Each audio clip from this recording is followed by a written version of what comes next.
Hello all and welcome to the OASIS Lunchtime Talks. I will be your host today. I'm Elisa Wieck, and today we have Corinne Mazzoli talk about tutorial stereotypes and body visions. And Corinne is a visual artist and PhD student in educational sciences at the University of Milan-Bicocca, researching the educational process as artistic practice in collaboration with the Maga Museum, Italy. She is currently a visiting doctoral researcher at the Tampere Game Research Lab. Take it away. Hi, thank you for the presentation, Elisa. So on tutorial stereotypes and body vision, this is the title of this presentation, but it is also the title of a research I carried on in between 2021 and 2022. And that is part of my artistic practice as well. I have been trained as an artist, and in my practice I combine pedagogy, art, and research. So on tutorial stereotypes and body vision was a research that was financed by the Italian Ministry of Culture, and it allowed me to travel through countries and do workshops with different audiences. It is like all based on this experience. The research took form. The research took form in workshops, presentation, public talks, and a book. That's this one. If you want to see it, I can pass it through, and you can look at it. For example, sorry. There will be a copy in the OASIS as well. So. Over the past years, we have been invaded by tutorials. And to me, this is simply amazing. Tutorials are existed and were in use since the early decades of the 20th century, but they were mostly like educational tools that were used in academies, schools, and so on. Later on, with the World Wide Web, they really gained popularity. And at the beginning of the 21st century, it was they were distributed more online. Let's say around, there is a dispute if it's like 2013, 2014, 2015, but those years were those in which tutorials really gained popularity online and started being spread online. And the video stopped. Amazing. So the tutorial, well, I try to fix this issue. The tutorial is primarily an educational resource that is designed to help people deal with issues, solve problems, understand a certain topic, product, service, or anything like that. And I am having technical problems, but still. It is a very simple method to teach through emulation, and it has been used to teach anything, to carry information about makeup, about lifestyle, about computer stuff, cooking, cleaning, fun, and anything else. I think the computer might have crashed. Okay, that's a good thing. I'll switch to the camera. Tech stuff. And I'll reboot it. so on the internet, as you saw in these videos, you can find videos on how to drift with your car, how to cook things in a very weird way, how to survive a zombie apocalypse as well, how to build weapons, how to build Molotov cocktails, how to open a door. That's a Finnish tutorial, by the way, that was held in 1970, don't remember, 8 maybe. But also we have a tutorial that teaches us how to use these new chairs that was delivered recently, like someone from you. I put it here, actually. It crashed, but it was there, I swear. So there are no limits. Just imagine something and you have it in a tutorial. Since 2013, I started using the format to do some of my videos or performances or related practice. So the idea was to remediate the format and reuse it in a different way. So, and this became the basis of my artistic practice. This is, I will show you later, my first video tutorial that I did in 2013. And And I will keep talking about other things. So I'm so sorry. I kind of killed your computer basically.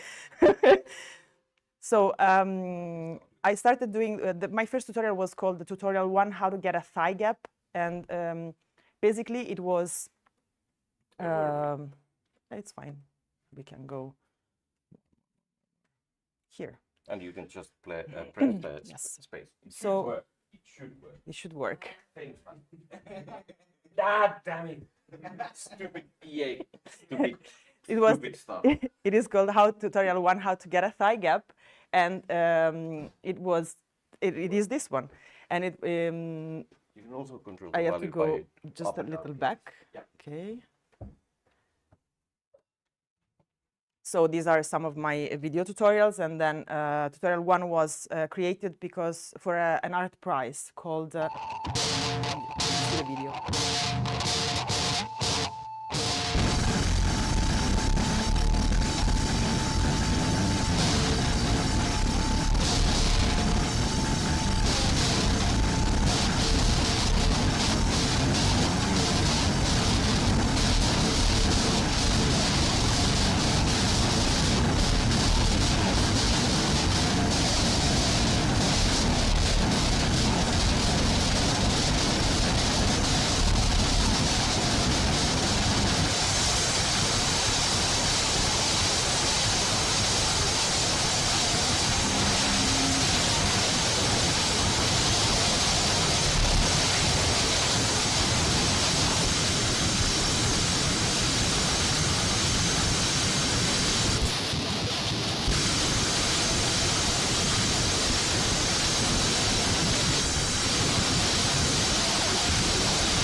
So this was made for an art prize called Stonefly Walking with Art. So instead than proposing something about walking, I decided to propose something that prevented walking by creating that tool, that object, that's a leg straightener that I made with this Stonefly. It's a factory that makes shoes. So the tool was taken by drawings made by a doctor that Dr. Daniel Paul Moritz Schreber, Gottlieb Moritz Schreber, sorry. He was a doctor and a pedagogue that was promoting Black pedagogy. So in the end of the 19th century, he was creating those tools to like constrain the body and like avoid the child to use a bad posture. And so this one was for people which had the X legs, and then there were those for people with the parenthesis legs. In that year, in the 2013, there was this beauty standard online about having the thigh gap, meaning that when your legs are standing together and touching, it forms some sort of air diamond in between your thighs. and that was considered a measure of beauty. And it was, of course, admired a lot onto the bodies of top models. So a lot of people started dieting and promoting dietings and several body trainings to reach the thigh gap online. So that led me to create this tutorial. This and other of my works became the basis for the researches that and for the workshops, sorry, that I did in Mexico, Slovenia, and Italy mainly. So when I do a workshop, I actually start from my works, proposing that what I'm doing to the participants, and then I elaborate the rest of the workshop by looking through what my, let's say, audience has as a topic, needs, and necessity. So when I'm talking about tutorials and content tutorials, what I mean is that tutorial is an instruction-based art. Sorry, tutorial is an instruction-based means that teaches you anything. A counter tutorial is something that has something else to show. It has a meta text. It has something extra. And I'm going to show you some videos.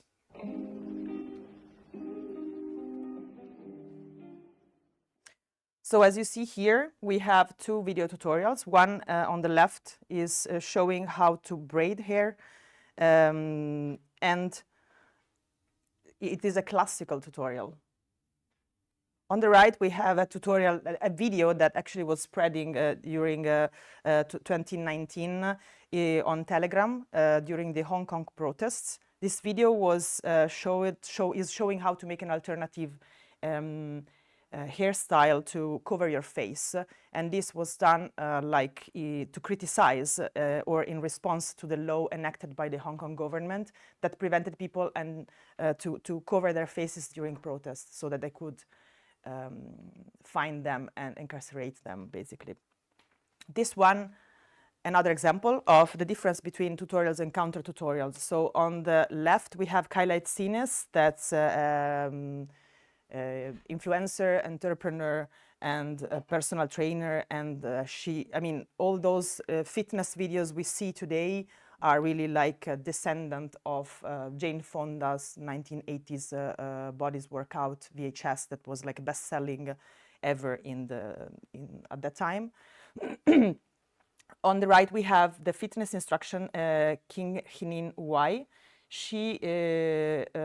This video is in Jergali called the Coup Dance, and it received this appellation because it was filmed on the 1st February 2021 when the military coup in Myanmar took place. So you see the vans going through.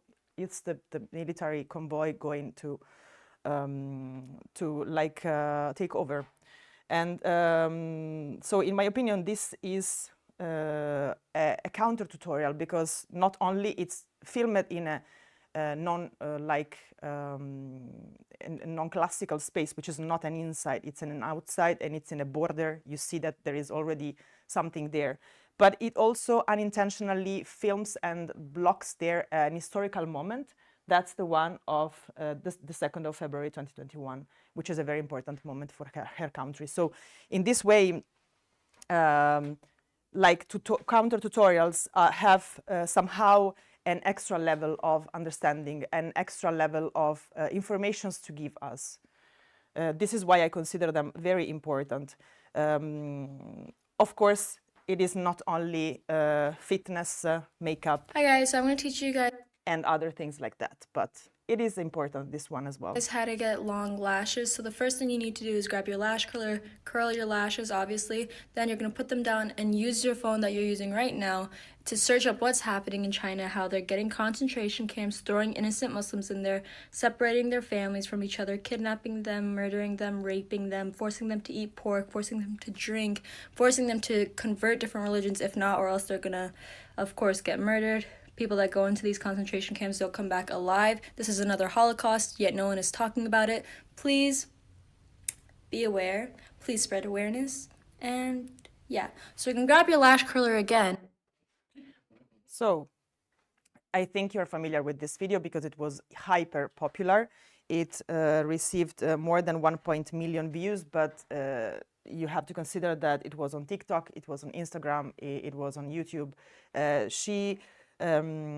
Feroza Aziz in 2019 tried to speak out for her people, but she tried it through TikTok, but TikTok censored her video and took it down. So it was not this one, another previous one. So she thought that by using the makeup tutorial escamotage and talking about politics, that would work. And it actually did work.